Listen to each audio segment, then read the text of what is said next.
BBC दुनिया में आज देखिए तबाही के बीच जिंदगी की जीत की दास्तान। सीरिया में जिस नवजात बच्ची को मलबे से जिंदा निकाला गया, उसे अब गोद लेने के लिए मची होड़। दुनिया के कई हिस्सों से बच्ची को अपनाने के लिए आगे आ रहे हैं लोग। अब किस हाल में है ये नन्ही बच्ची, दिखाएंगे खास रिपोर्ट।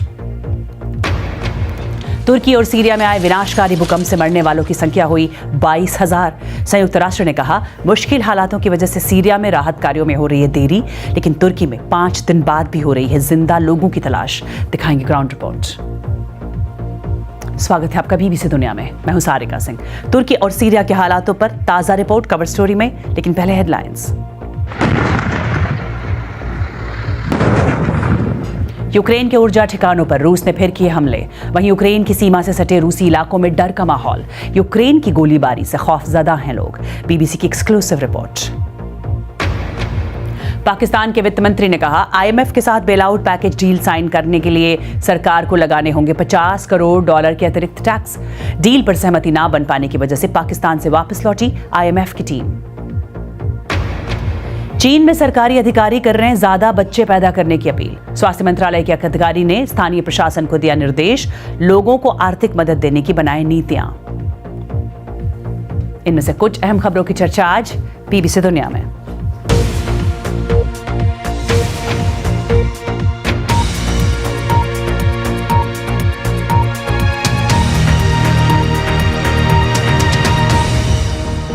तुर्की और सीरिया में गुजरते हर पल के साथ बढ़ रहा है मौत का आंकड़ा और कम हो रही हैं मलबे में दबे किसी के भी जिंदा रहने की उम्मीद। लेकिन फिर भी कोशिशें जारी हैं मौत को मात देने की। कवर स्टोरी में आज इसी के बाद।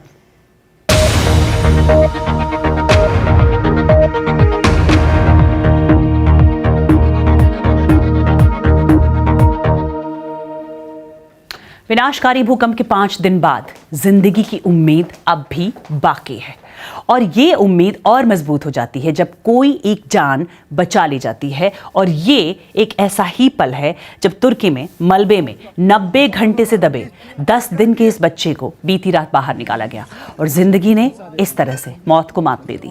उसकी मां को भी जिंदा बचाने में कामयाबी मिली। कुछ इलाकों में तो हर तरफ जैसे तबाही ही तबाही नजर आती है, और इसके बीच तलाश हो रही है उन लोगों की 5 दिन बाद भी जिनके मलबे में दबकर जिंदा होने की उम्मीद अभी है। इस भूकंप को इस सदी की 7वीं सबसे बड़ी कुदरती आपदा कहा जा रहा है। इतनी बड़ी त्रासदी के बाद जान बचना किसी चमत्कार से कम नहीं लगता, लेकिन जो बच रहे हैं वो ठंड और भूख से बेहाल हैं, और ऐसे में उम्मीदें भी दम तोड़ रही हैं। तुर्की से बीबीसी संवाददाता एना फॉस्टर की यह रिपोर्ट। लोगों से खामोश रहने की अपील। राहत कर्मियों को यहाँ एकदम सन्नाटा चाहिए। उन्होंने किसी की आवाजें सुनी। हालांकि ये इमारत सुरक्षित नहीं है, लेकिन ये लोग फिर भी आगे बढ़ रहे हैं। यहाँ मलबे में अब भी कुछ लोग जिंदा बचे हैं और उन्हें बचाने के लिए अंदर जाना जरूरी है। पास में ही एक और ढह चुकी इमारत है जहाँ जर्मन और ब्रितानी राहत कर्मियों की टीम स्थानीय लोगों के साथ सर्च अभियान चला रही है।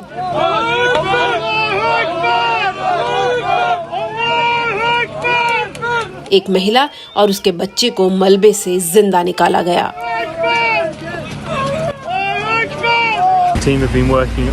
ये टीम पिछले कुछ घंटों से यहाँ काम कर रही है। हमें खुशी है कि उन्होंने मलबे से अभी एक शख्स को जिंदा निकाला और मेडिकल टीम को सौंपा।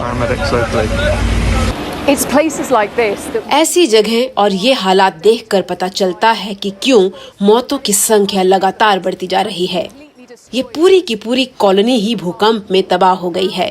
सैकड़ों अपार्टमेंट्स तबाह हो गए और हजारों लोग अब भी मलबे में दबे हुए हैं। मरास में अच्छी खबर आ ही नहीं रही है। हर दिन मरने वालों की संख्या बढ़ रही है। गिनती करना भी मुश्किल हो रहा है। कीनन ने भूकंप की खबर जैसे ही सुनी वो ब्रिटेन से यहाँ आ गए। उनका भाई यही है जिसकी तलाश जारी है। मैंने उसे खोजने के लिए खुद मलबे को हटाना शुरू किया, लेकिन इतना भारी कंक्रीट हटाना मेरे बस की बात नहीं है। ये मैं कर नहीं पाया।